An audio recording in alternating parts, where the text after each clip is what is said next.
जय नारायण व्यास विश्वविद्यालय के पाठ्यक्रम अनुसार बीए सेकेंड ईयर में एक निबंध चलता है हिंदी साहित्य में, बनाम लॉर्ड कर्जन।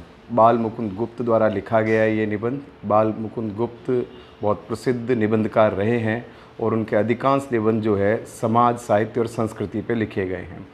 उनको भारतीय जनमानस की मनोवैज्ञानिकता का आभास रहा है और उन्होंने जो एक आम जनता है उसकी जो मानसिकता है उसको आधार बना के खूब सारे निबंध लिखे। उन्हीं में से बनाम लॉर्ड कर्जन एक निबंध है। जो भारत के वायसराय थे लॉर्ड कर्जन, गुलाम भारत के, तो उनकी जो नीतियां हैं और भारत के बहुत सारे लोग जो लॉर्ड कर्जन की चापलूसी करते थे, चमचागिरी करते थे, उनकी मानसिकता को आधार बना करके, उनके संबंधों को आधार बना के निबंध लिखा गया है। लेखक ने कहा है कि जब ये छोटे थे, बाल मुकुंद गुप्त जब छोटे थे तो उनको कई बार सपने में बुलबुलें दिखाई देती थी और वो बुलबुलों के आधार पे बहुत सारे सपने देखते थे कि बहुत सारी बुलबुलें हैं और वो बुलबुलों के पीछे भाग रहे हैं और चारों ओर बुलबुलें बुलबुलें हैं, अच्छा अच्छा फील हो रहा है।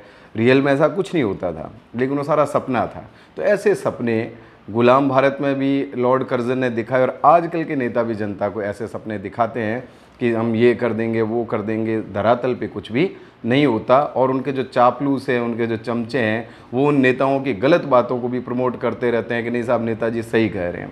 तो लॉर्ड कर्जन को आधार बना करके वर्तमान राजनीति के ऊपर भी एक तरह से व्यंग्य किया उन्होंने।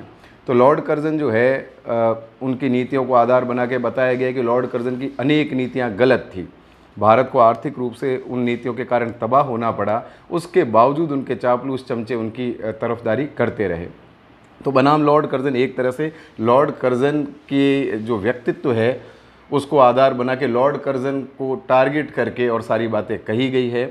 और बाल मुकुंद गुप्त जो है उन्होंने विक्टोरिया मेमोरियल का इसमें चित्रण किया है, भारत के राष्ट्रवाद का चित्रण किया है। भारत के जो गद्दार हैं, चापलूस हैं, जो रियल में राष्ट्रवादी नहीं हैं लेकिन वो राष्ट्रवाद का ढोंग भरते हैं और बड़े बड़े अफसरों को या बड़े बड़े मंत्रियों को या जो आका है बड़े बड़े, उनको सपोर्ट करके मानते हैं कि हम देश को सपोर्ट कर रहे हैं।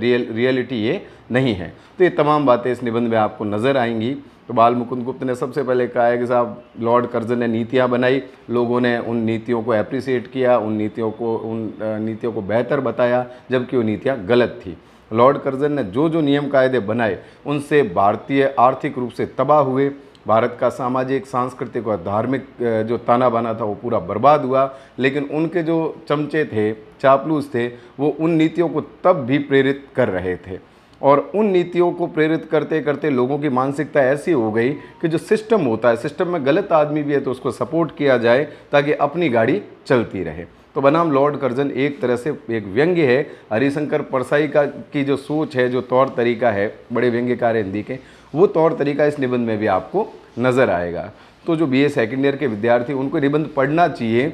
ये निबंध पढ़ने से उनका खुद का मनोवैज्ञानिक विकास होगा और उनको वर्तमान सिस्टम और पुराना सिस्टम दोनों में तुलना करके तर्क के आधार पर निष्कर्ष निकालने में मदद मिलेगी। यदि इस निबंध की खासियत देखें, विशेषताएं देखें, तो सबसे पहले लॉर्ड कर्जन की नीतियों पे व्यंग्य है। लॉर्ड कर्जन की नीतियों को गलत बताया गया है। भारत के चापलूस, चमचे और गद्दार लोग जो है उनके ऊपर भी व्यंग्य और आक्षेप किया गया है। विक्टोरिया मेमोरियल का चित्रण है, लेखक ने अपने बचपन का चित्रण किया है। लैंग्वेज जो इसकी भाषा है बहुत बेहतरीन है और निबंध का जो पैरामीटर होते हैं, बेसिक एटिकेट्स हैं, उनके आधार पे भी ये निबंध अच्छा ठहरता है, बेहतर ठहरता है। इसकी लैंग्वेज, इसकी भाषा बहुत अच्छी है निबंध की और इसका जो शिल्प है, जो निबंध की बुनावट है, शुरुआत से लेकर अंत तक वो पाठकों को बांधे रखती है। तो ये तमाम चीज़ें जो है वो बेहतरीन है। तो जो स्टूडेंट्स हैं, जो विद्यार्थी हैं, उनको ये निबंध अवश्य पढ़ना चाहिए।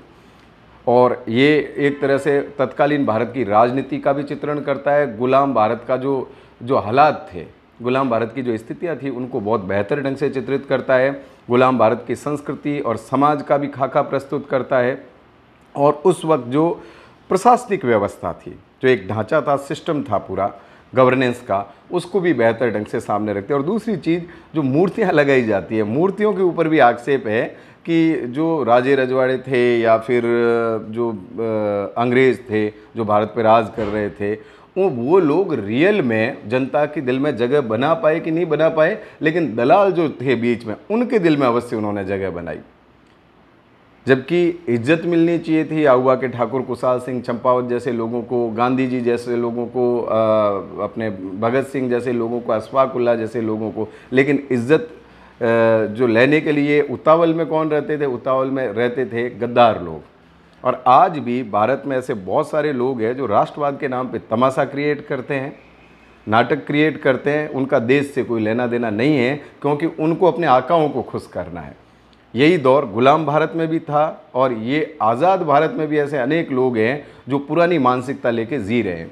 तो एक तरह से लॉर्ड कर्जन के माध्यम से, लॉर्ड कर्जन के वायसराय जो था लॉर्ड कर्जन, उसके माध्यम से भारतीयों की मानसिकता पर भी एक तरह से आक्षेप किया गया है, और उसकी वास्तविकता, उसका यथार्थ प्रकट किया गया है। तो सभी जो विद्यार्थी हैं बीए सेकेंड ईयर के, उनको ये निबंध इसलिए नहीं पढ़ना चाहिए कि उनके कोर्स में, उनको इसलिए भी पढ़ना चाहिए कि उन लोगों के लिए तर्क के आधार पे, समझ के आधार पे आगे जीवन का मार्ग प्रशस्त हो, और वो किसी मिथ्या आडंबर में नहीं फंसे, मिथ्या ढकोसले में नहीं फंसे, फालतू की जो एडवर्टाइज हो रही है उसमें नहीं फंसे।